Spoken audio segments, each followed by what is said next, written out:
Good afternoon. Welcome to the Midday Mull for Friday, the 25th of April. Reading through the Psalms with McShane. Today we read Psalm 36, a psalm of David. And he begins by looking at the evil and the wicked people and how sinful they are.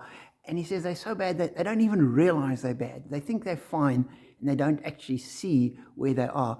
And then he makes this sort of logical leap and just turns and looks at who God is. Reading from verse 5, "Your love, Lord, reaches to the heavens, your faithfulness to the skies.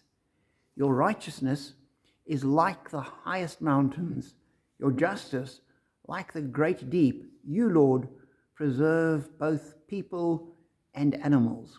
And so he turns and looks at God. His righteousness, his faithfulness, his justice, that's who God is, and that's quite different from the wicked.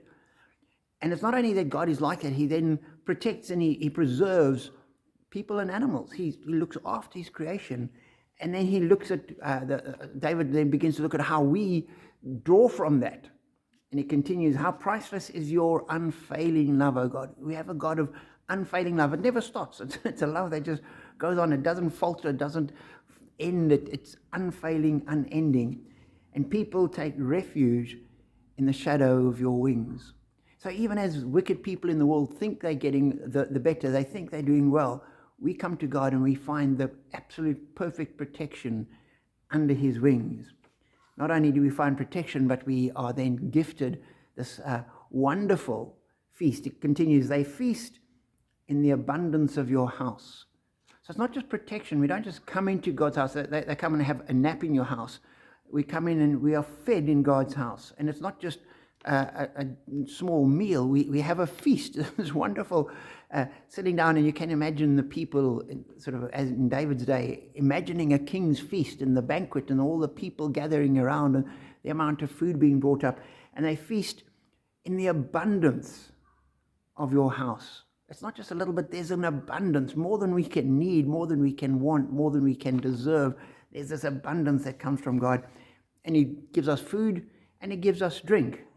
You give them drink from your river of delights. And again, it's you just have this picture of the enormous amount that God gives. It's not just a glass, it's not just a flagon of wine, it's this river of delights, not just water, but the delights of God. And you have this sort of this building sort of one image upon another of the generosity and the goodness and the freedom of God's giving to us.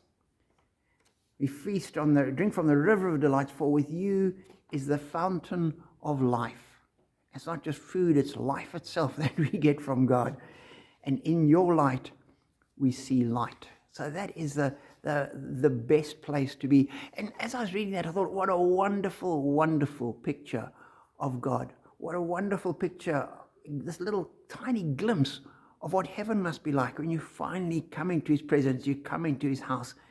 You think, there's so much to look forward to. It's this never-ending abundance of generous love that we've seen on the cross at Easter, the empty grave on Easter morning, and this promise for when Jesus comes again. So enjoy, go and read Psalm 36. Look at what happens to the wicked, and then just look at what God is like and what we get from God and how wonderful that is.